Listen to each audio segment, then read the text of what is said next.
नमस्कार, आपका बहुत बहुत स्वागत है। मैं हूं आपके साथ अभिषेक तिवारी। विग डिबेट में आज हम बात करेंगे कि क्या भारतीय जनता पार्टी पर भरोसा है। जी हां, देश भर में दूसरी पार्टियों के नेताओं का बीजेपी में शामिल होने का सिलसिला लगातार जारी है।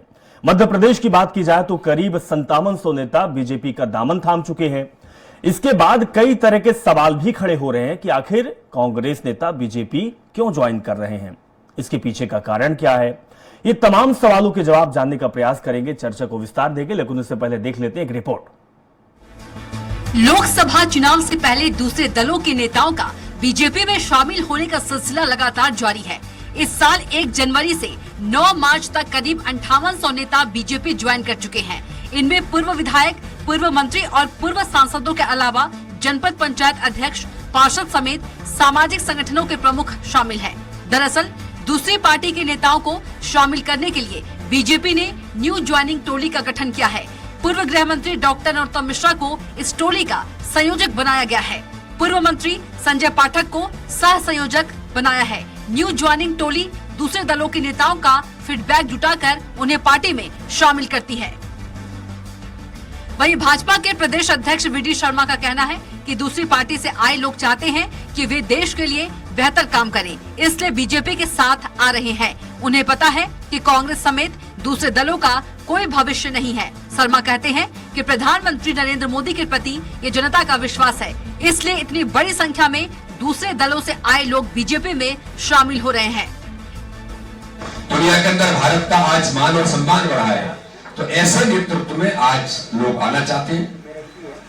तो ऐसे सभी भाई और बहनों का स्वागत है और भारतीय जनता पार्टी में ऐसे सभी लोगों का हृदय से अभिनंदन करता हूं। पीसीसी चीफ जीतू पटवारी ने कहा, मैं पहले भी और खास तौर पर बता चुका हूं कि जिन लोगों के कोई न कोई ऐसे धंधे या व्यवसाय हैं जिन्हें सरकार का संरक्षण चाहिए, वे ही पार्टी छोड़ रहे हैं। किसी का बस चलाने का कारोबार है तो कोई क्रशर या रेत का काम करता है। ऐसे लोग पुलिस प्रशासन के डर की वजह से पार्टी छोड़ रहे हैं। खैर, वजह जो भी रही हो, लेकिन कांग्रेस के नेताओं का दल बदल होना कई सवाल खड़े कर रहा है कि क्या आला कमान से कार्यकर्ताओं का मोह भंग हो गया है। आखिर आला कमान नेताओं को दल बदल से क्यों नहीं रोक पा रहा है। कांग्रेस के लिए क्या लोकसभा चुनाव से पहले ये बुरे संकेत हैं। ये तमाम तरह के सवाल फिलहाल खड़े हो रहे हैं। ऐसे में देखने वाली बात ये होगी कि आने वाले समय में कांग्रेस इस भगदड़ को कैसे काबू में कर पाती है। सलमान खान, स्वराज एक्सप्रेस। तो आखिरकार भारतीय जनता पार्टी पर अन्य पार्टी के नेताओं को इतना भरोसा क्यों, इसी विषय पर बात करेंगे। बात करने के लिए खास मेहमान हमारे साथ जुड़ेंगे। सबसे पहले हम स्वागत करेंगे वरिष्ठ पत्रकार आशीष दुबे जी का। दुबे जी, आपका बहुत बहुत स्वागत। इसके साथ हमारे साथ बीजेपी और कांग्रेस के प्रवक्ता भी जुड़ेंगे, उनसे भी सवाल लेंगे, उनसे भी जानने की कोशिश करेंगे। सबसे पहले आशीष जी, हम आप ही के पास आएंगे। क्या लगता है आपको, क्यों इतना ज्यादा मोह भारतीय जनता पार्टी पर लोगों का होता जा रहा है? ऐसी कौन सी चीजें हैं, कौन सा ऐसा अमृत पान पिला रही है भारतीय जनता पार्टी कि दूसरे पार्टी के नेता जो कई बड़े बड़े पदों पर रहे, चाहे वो कई बार राज्यसभा की बात हो, प्रदेश अध्यक्ष तक रहे हो या फिर विधायक रहे हो, सांसद रहे हो, हर कोई भारतीय जनता पार्टी में जाना चाहता है? जी हाँ, देखिए, ये जो प्रवृत्ति है खास तौर पर ये उसका प्रतीक है कि हर व्यक्ति जो राजनीतिक दल से जुड़ा है या राजनीति से जुड़ा है, वो सत्ताधारी पार्टी की तरफ जाना चाहता है। जो दौर जो शुरू हुआ है राजनीति में, ये सबसे आश्चर्यजनक है, क्योंकि आज जो राजनीतिक जो स्थितियां हैं उसमें विचार जो होता है, जिस विचार से लोग राजनीतिक दल से जुड़ते हैं, वो विचार खत्म होते जा रहे हैं। सिर्फ सियासी दल से जुड़ना या सत्ता या पावर के पास रहने की प्रवृत्ति है। दूसरी बात इसमें महत्वपूर्ण जो ताजा घटनाक्रमों में यह है कि कांग्रेस के जो नेता अभी भाजपा की तरफ जा रहे हैं, तो 4 महीने पहले भाजपा के सारे नेता कांग्रेस की तरफ जा रहे थे। यानी बात वही होती है कि जहां लगता है कि सत्ता जहां पर ठहरने वाली है, केंद्रित होने वाली है, नेता वहां भागते हैं। अब इसके पीछे बहुत सारी वजह है कि ये बात इसमें बिल्कुल इनकार नहीं किया जा सकता कि नेताओं के अपने आर्थिक या सामाजिक या राजनीतिक गुणाभाग हैं। इसकी वजह से वो उसको सुरक्षित रखने के लिए भी कोशिश करते हैं कि भाई उनका व्यापार प्रभावित ना हो या कोई और ऐसी कोई वो दिक्कतें ना आ जाएं। तो एक ये चीज इसके पीछे काम करती है। दूसरी बात है कि मध्य प्रदेश में जो है एक लंबा अरसा हो गया है भाजपा करीब 2 दशक हो गए हैं, कांग्रेस 2 दशक से सत्ता से बाहर है। तो इतने लंबे अरसे में कई कार्यकर्ता टूटने लगते हैं, नेता टूटने लगते हैं, और अभी जो नेताओं के जत्थे या जो चीजें भी जा रही हैं, एक्चुअली वो नेता जा रहे हैं और उनके पीछे पीछे उनके कार्यकर्ताओं की, उनके जो खांटी समर्थक है उनकी भीड़ है। तो अगर आप इसको यूं देख लें कि जैसे जबलपुर का मेयर जो है कांग्रेस में शामिल हुआ था, ये सबसे पहला और बड़ा घटनाक्रम था। तो वो इसलिए भी हुआ था कि देखिए जो गैर भाजपा के जनप्रतिनिधि हैं जो किसी निकाय को हेड कर रहे हैं, तो वहां पर फिर ऐसी स्थितियों में सरकार की तरफ से भी बहुत ज्यादा मदद उन निकायों को नहीं मिलती। तो वो जो आदमी होता है, जो मेन होता है, वो थोड़ा पंगु भी हो जाता है। तो काम कैसे करें, तो एक ये मजबूरी होती है, राजनीतिक दबाव भी बहुत सारे होते हैं। और सुरेश पचौरी का जो मसला है, सुरेश पचौरी अगर कांग्रेस छोड़कर गए हैं, तो ये कई बार ऐसा होता है कि अब देखिए सुरेश पचौरी को कोई बहुत बड़ी जिम्मेदारी यदि मिलती है, तो ये फिर सामने आएगा कि वो इस पूरी कवायद का मकसद क्या था। क्योंकि उनको कांग्रेस ने सब कुछ दिया है, मुझे लगता है कि बहुत बड़ा कैरियर है उनका। जैसे कुछ दिन पहले कमलनाथ को लेकर अटकलें आई थी, तो उनका भी बहुत बड़ा कैरियर है।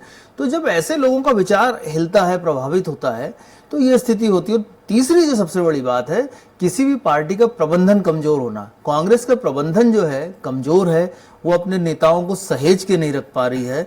उसको थोड़ा सा एक सूत्र में पिरोना जरूरी है। ये बात जरूर है कि कुछ नेता ऐसे हैं जो नॉन परफॉर्मिंग एसेट की तरह हो गए हैं, लेकिन बावजूद उनको जोड़े रखना जरूरी होता है। क्योंकि कई बार जब कोई नेता टूटता है, भले पुराना नेता हो, वो परफॉर्मर ना रहा हो, लेकिन वो जब टूटता है तो उसके साथ जो है कई कार्यकर्ताओं का हौसला टूटता है, तो पार्टी के लिए वो नुकसान के लिए वजह बनता है। आशीष जी, कहीं ना कहीं इसकी कमी तो कांग्रेस पार्टी में दिखाई दे रही है। उसका खामियाजा भी कांग्रेस पार्टी लगातार चुनावों में भुगत रही है।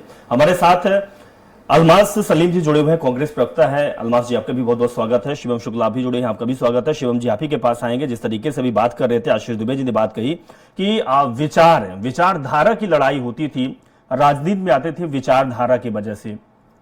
अब जो आपके पार्टी में नेता शामिल हो रहे हैं, उनका विचार कुछ दूसरा है, धारा सिर्फ जुड़ने का है। तो सर, ये कहां से आ गया? क्योंकि कांग्रेस पार्टी तो आरोप लगा रही है कि डर बहुत है, डरने की वजह से खोने के डर आपके साथ आ रहे हैं। सर देखिए, सबसे प्राथमिक चीज यह है कि अभी जब तक प्रदेश में एक आभा मंडल तैयार किया गया था कि कांग्रेस की सरकार बन रही है, तो कई सारे लोग इधर से भी गए। हमने नहीं कहा कि कोई डर में जा रहा है, कोई प्रलोभन में जा रहा है। व्यक्ति की अपनी राजनीतिक महत्वाकांक्षा थी, लोग वहां गए। भारतीय जनता पार्टी में विचारधारा केंद्रित दल है, और जो लोग भी हमारे यहाँ पर आते हैं अपनी विचारधारा को छोड़ करके वो यहाँ आ रहे हैं, वो भारतीय जनता पार्टी की विचारधारा को आत्मसात कर रहे हैं। भारतीय जनता पार्टी किसी अन्य व्यक्ति अथवा संगठन की विचारधारा को अपने साथ नहीं जोड़ रही है, वो सिर्फ और सिर्फ उस व्यक्ति को ले रही है जो एक साफ स्लेट की तरह यहाँ आकर के हमारे विचारों को मानते हुए आगे बढ़ने का निश्चय करते हैं। नहीं, शिवम जी, ये वही कांग्रेस के नेता हैं जिनको आपके पार्टी के नेता, आपके पार्टी के प्रवक्ता लगातार ये कहते थे कि बहुत करप्शन करते हैं, ये भ्रष्ट हैं, इनके खून में, इस तरीके का आरोप लगाते थे कि खून में इनके गंदगी है, प्रदेश को बर्बाद करने में इनके खून में है। वो नेता अचानक उनकी विचारधारा हो जाती है दूसरी, और आप एक्सेप्ट कर लेते हैं। देखिए, मैं आपसे क्या कह रहा हूं, हमारे दल में इस चीज पर विचार होता है कि कौन से व्यक्ति की कैसी छवि है, क्षेत्र में उनकी कैसी स्वीकार्यता है, जनता के बीच में उनका कैसी छवि है। इन तमाम चीजों का अवलोकन के पश्चात जो लोग हमारे दल के लिए एसेट साबित होते हैं, उनको अपने यहाँ स्वीकार करते हैं। पार्टी प्रत्येक कार्यकर्ता जो भी हमारे यहाँ, चाहे पहले से काम कर रहे हैं चाहे नए आए, उनकी योग्यता, उनकी काबिलियत और उनकी क्षमता के अनुरूप उनकी भूमिका निर्धारित करती है, और वह सभी दल के विचार के विस्तार के लिए, उत्तरोत्तर वृद्धि करने के लिए प्रयासरत रहते हैं। इसमें कोई छिपी हुई बात नहीं है। भारतीय जनता पार्टी इस चीज को बहुत ही मजबूती के साथ मानती है कि तमाम राजनीतिक संगठन जो आज वैचारिक स्तर पर शून्य हो रहे हैं, जिनके अंदर जो समाज सेवा का भाव है वह नगण्य हो रहा है। व्यक्ति अगर राजनीति में आता है तो उसकी जो प्रतिबद्धता होती है समाज के प्रति होती है, क्षेत्रीय जनों के प्रति होती है, जिनके बीच वह राजनीति करता है, वह किसी दल के दबाव में राजनीति नहीं कर सकता। अगर पूरा देश आज राममय है, पूरा देश आज राष्ट्रवाद को स्वीकार कर रहा है, तो अगर कोई राजनीतिक संगठन राष्ट्र और राम के विरोध की राजनीति करेगा, तो स्वाभाविक तौर पर एक राजनीतिक कार्यकर्ता अपने क्षेत्र में जाकर के कैसे मुंह दिखाएगा, कैसे क्षेत्र के लोगों और सर जो राम को स्वीकार नहीं करेगा, जो आपके संगठन और राम को स्वीकार नहीं करेगा, वो कहां जाएगा?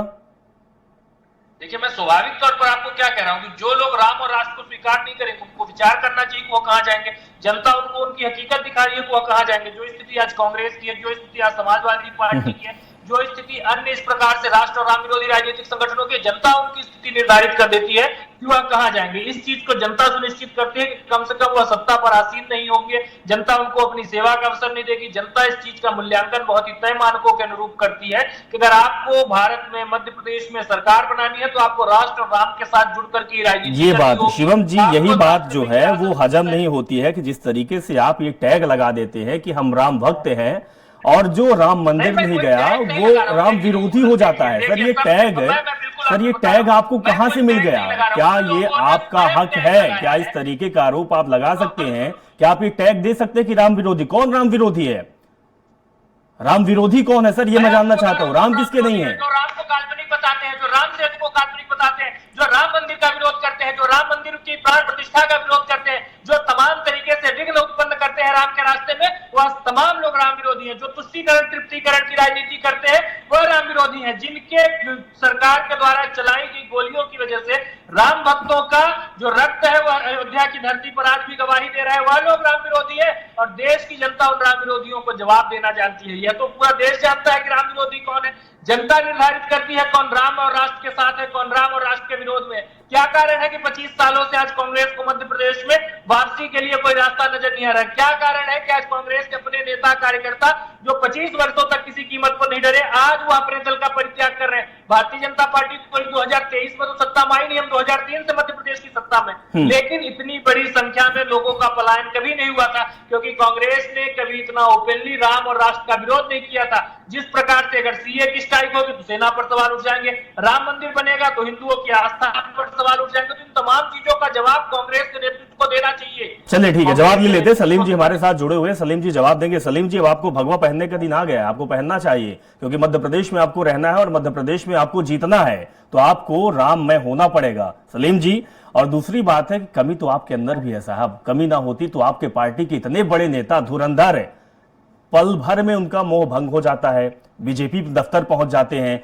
और सीधे कहते हैं कि मैं तो विचारधारा से प्रभावित हो गया। कई बार आपने राज्यसभा टिकट उनको दी। अभी सुरेश जी की ही बात करेंगे क्योंकि आशीष जी भी बात कर रहे थे, कैसे ये हो सकता है सर? वो तो अंग थे आपके पार्टी को मजबूती देने वाले, पिलर के तौर पर वो जाने जाते थे मध्य प्रदेश में, और आखिर पिलर इतना आपका कमजोर हो गया तो सर जो वो आपकी इमारत है वो तो ढह ही जाएगी।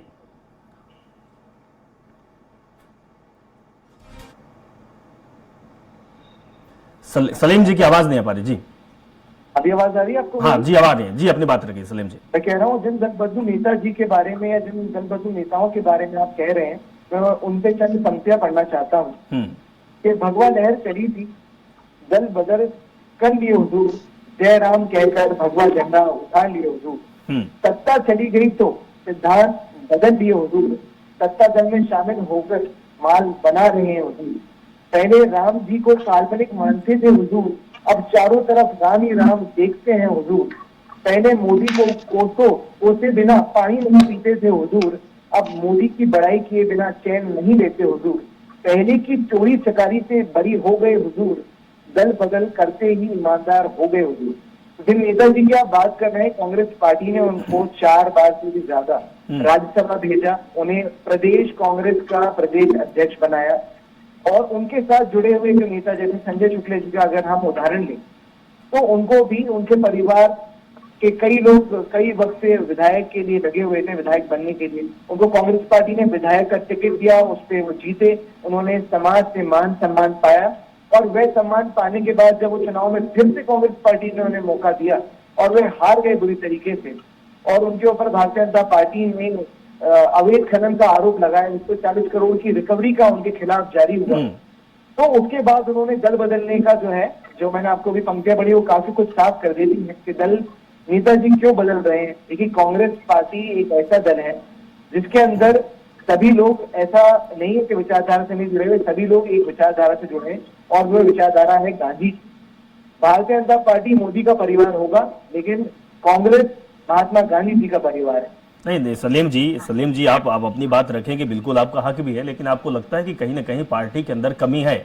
हाईकमान जो आपका मार्गदर्शक है, जो आपके इस पार्टी का मुखिया है, कहीं ना कहीं उसकी कमी है कि अपने नेताओं के अंदर बूस्टअप नहीं कर पा रहा है, क्योंकि भारतीय जनता पार्टी में बहुत सारे नेता हैं जो कटघरे में खड़े हुए हैं। अभी हमने चुनाव में देखा शिवराज सिंह चौहान लगातार जो 20 साल मध्य प्रदेश में सीएम रहे हैं, बीजेपी मतलब शिवराज सिंह चौहान लोग जानते थे, वो आज सब कुछ बोलकर भी चुपचाप खड़े हुए हैं। गोपाल भार्गव जैसे इतने वरिष्ठ नेता जब से भारतीय जनता पार्टी का निर्माण हुआ बनी तब से वो है, लेकिन आज एक विधायक बनकर बैठे हुए हैं। तो कहीं ना कहीं आपके अंदर कमी है, अपने नेताओं को समझा नहीं पाते हैं, सुधार नहीं पाते हैं और सामंजस्य नहीं बैठा पाते। सलीम जी देखिए, ऐसा नहीं है। अभी आपने न्यूज पढ़ी होगी कल की के भाजपा के हरियाणा के। सर, हम तो खबर पढ़ते पढ़ते थक गए कि आपके पार्टी के जितने भी अंग थे सारे टूट गए, बीजेपी का तो कटघरा मजबूत होता जा रहा है। तो मैं अपनी बात नहीं रख पाऊंगा। हाँ, कल भाजपा के 2 सांसद कांग्रेस में शामिल हुए, तो आप क्या कहेंगे कि कांग्रेस तो क्या उनकी विचारधारा थी? यही जानना चाहूंगा कि क्या कांग्रेस पार्टी की विचारधारा से वो मैच खा गए और अचानक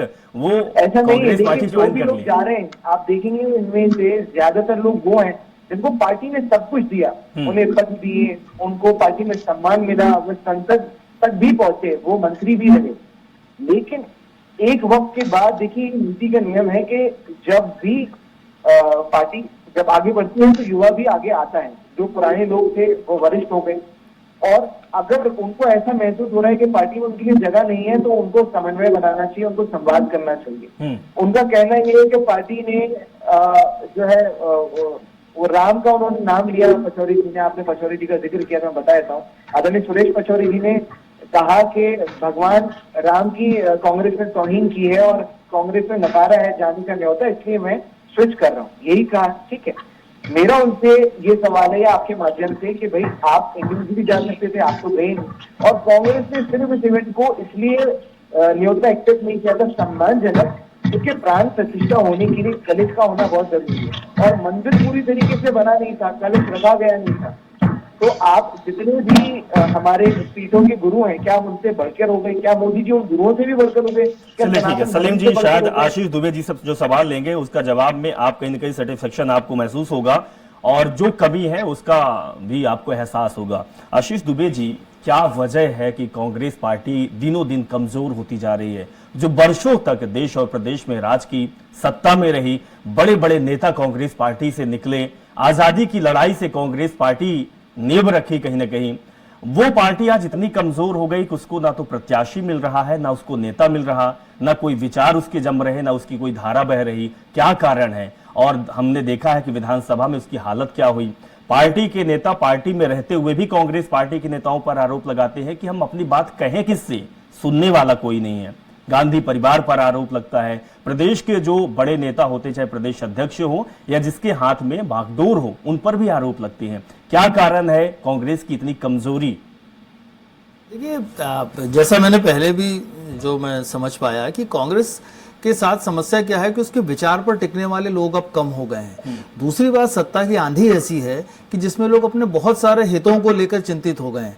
तीसरी बात यह है कि कांग्रेस का जो नेतृत्व है, शीर्ष नेतृत्व है, दिल्ली में हाईकमान है या सूबों में जो निजाम है, उन सब में जो है कहीं ना कहीं ठहराव है, जिसकी वजह से लोग जो है अपने खुद के करियर को लेकर चिंतित हैं और वो दूसरे दबाव में, मोह में या दूसरे विचार की तरफ खींचे जा रहे हैं। ठीक है, तो नहीं आपको रोकूंगा। आशीष दुबे जी, क्या हम आपसे बीजेपी के बारे में जानना चाहूंगा, क्या बीजेपी में वास्तव में मजबूती है, विचारधारा है, जिसकी वजह से लोग जुड़ते चले जा रहे हैं? आपको क्या लगता है? हर पार्टी का दौर होता है। 1977 में बहुत बड़े पैमाने पर कांग्रेस से भी इसी तरह से लोग भागे थे, एक तरह से छोड़ के गए थे, और बीजेपी में भी ऐसा नहीं हुआ कि भगदड़ कभी नहीं रही हो।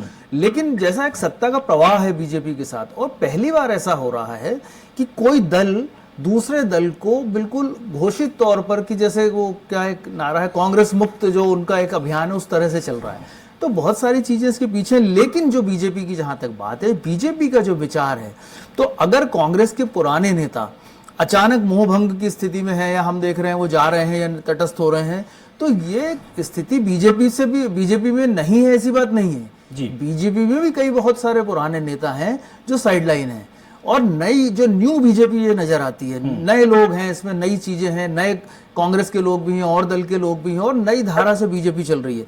तो बीजेपी में के साथ भी यही है और कांग्रेस के साथ भी स्थिति है कि जो पुरानी तलवार या पुरानी बयान है उनको संभाल के रखने की जो जिम्मेदारी होती है दोनों की होती है। लेकिन अभी जो सबसे ज्यादा डिटोरिएशन जो कांग्रेस में नजर आ रहा है वो इसलिए है कि कांग्रेस लंबे समय से सत्ता से बाहर है और वो अपने नेतृत्व और अपनी तमाम सारी जो कही और अनकही परेशानियां उससे जूझ रही है।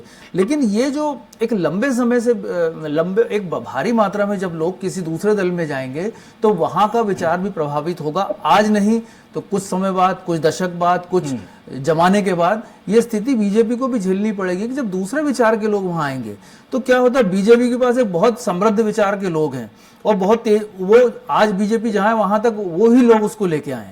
तो इसलिए ये स्थितियां जो है बीजेपी के साथ भी हो सकती हैं। और जैसा कि एक कहा जाता है कि जब कोई सिस्टम सिद्धांत के विपरीत जाता है तो सिद्धांत का कुछ नहीं बिगड़ता है, सिस्टम एक समय के बाद चरमराता है। तो ये स्थितियां हैं। अब बीजेपी कैसे इन सबको मैनेज करेगी और उनको अपने विचारों में ढालेगी ये उसकी जो है उसके हुनर पे निर्भर करेगा। बिल्कुल शिवम जी, जिस तरीके से जो पार्टी के नेता जो आपके पार्टी में जा रहे हैं, ठीक है, आप बोल रहे हैं कि हमारे काम से प्रभावित होकर जा रहे हैं या विचारधारा से प्रभावित होकर आ रहे हैं। शिवम जी, प्रधानमंत्री मोदी का जिक्र हर नेता करता है कि प्रधानमंत्री मोदी के नीतियों और रीतियों से प्रभावित हुआ हूं, उनकी जो योजनाएं हैं, उनका जो काम है उससे प्रभावित होकर मैं भारतीय जनता पार्टी ज्वाइन कर रहा हूं।